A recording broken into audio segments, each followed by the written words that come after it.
How's it going, guys and gals? I was looking at how to align my rear wheel best I could on my Harley after I set the belt tension yesterday. And it got me thinking that I wasn't super happy with how Harley sets the rear axle alignment. If you can see here, they use a gauge down here, I should say gauge, a cam on this side, and this side is fixed. It's actually welded to this assembly. The other side, where the nut is, it's another cam that looks just like this, but it can actually be removed. So you can take the axle out to, repair the tire, replace the tire, whatever you need to do, doing maintenance. But there's a lot of slop in that cam, and its accuracy is dubious at best. So you kind of have to believe with whatever it comes up with that it's keeping the wheel itself, aligned with the bike when you get it on there. And most motorcycles have actual bolts that you can rotate independently to align the wheel. And some of them have like a depth gauge that's actually built into the axle, and you line those up. Some people use dial calipers to set the depth, and it is definitely something that makes it easier to get the wheel aligned, but you're kind of don't really know what your alignment is. You're just kind of shooting for the best. So I use this product called Gyraline, and that's actually my phone that's in this fixture that Gyraline sells, and they have a piece of software for your iPhone. And it's used for car alignments, and I use it on my cars, which gives amazing results. I've been totally happy with the accuracy of it. My cars drive straight down the road, and I don't get any weird tire wear. So it saves you.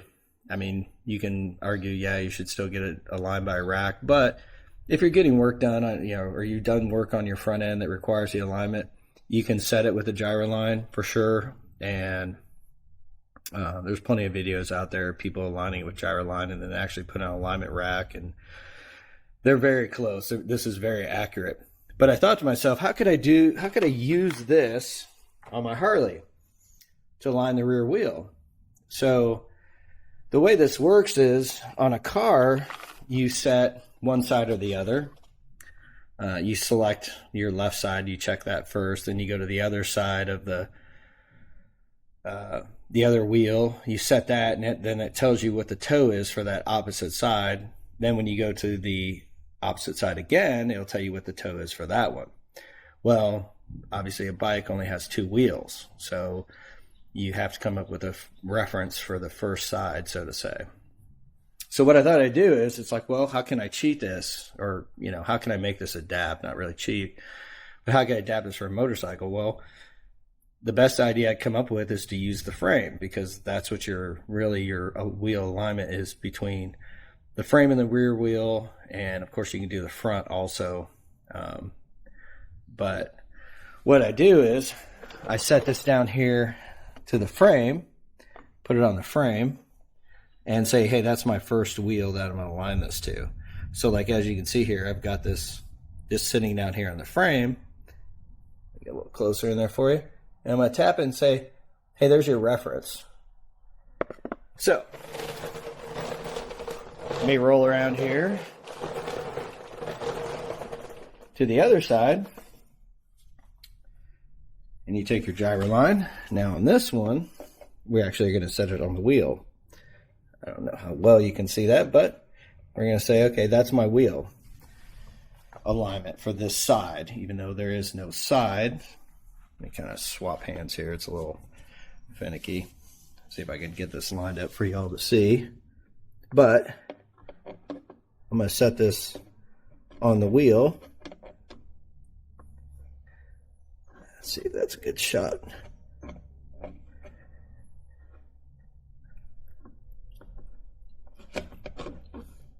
Right about there. Looks pretty good.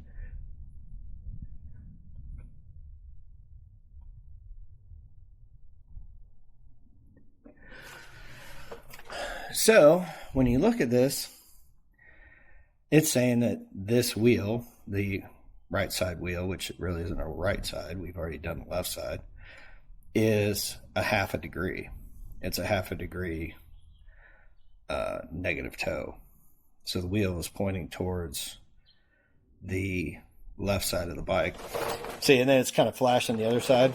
So if I actually went back over here, using my frame as my first wheel reference, I'll stick it back down here. Get it on there. And we go, we say, hey, here you go. Back to the left side. Which, what that would do is, in a car, it would tell you the total toe.